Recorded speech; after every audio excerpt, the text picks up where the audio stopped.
Vous voyez qu'il y a encore des bus à Paris qui fonctionnent au gasoil.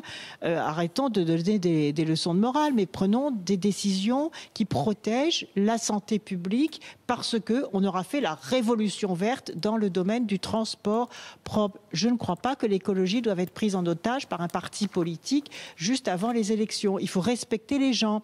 De la même façon, les Verts ont voulu interdire les feux de bois de cheminée. Ça n'avait aucun sens. Donc, quand je les ai rétablis, ils n'étaient pas contents.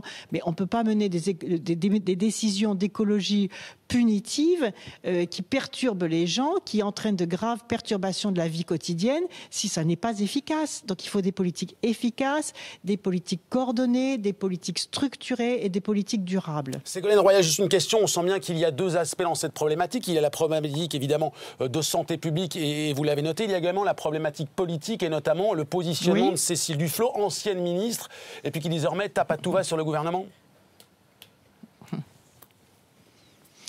Mais oui, mais écoutez, bon, Cécile Duflot est une personne que je respecte tout à fait, qui a des convictions, mais il ne faut pas non plus prendre en otage l'écologie par un parti politique. Les Verts n'ont pas le monopole de la protection de l'environnement. Tout le monde doit faire de la protection de l'environnement. La droite, la gauche, le centre. D'ailleurs, j'observe que dans le débat sur la transition énergétique pour la croissance verte ou dans le débat sur la biodiversité et la reconquête des paysages et de la nature que je viens de terminer à l'Assemblée nationale, tout le monde a contribué. On doit dépasser les clivages politiques et ne pas instrumentaliser l'environnement.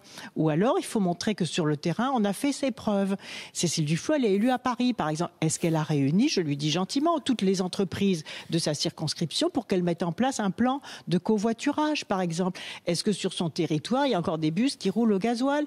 Est-ce qu'elle a mis en place les pôles d'information sur le crédit d'impôt transition énergétique qui permet aux gens de faire leurs travaux d'économie d'énergie? Est-ce que le bonus pour le véhicule électrique fait l'objet d'une publicité et d'une promotion sur son territoire? Vous voyez, c'est les actions quotidiennes comme ça qui permettent de faire en sorte que les gens croient à nouveau dans la politique et pas sur les polémiques politiciennes.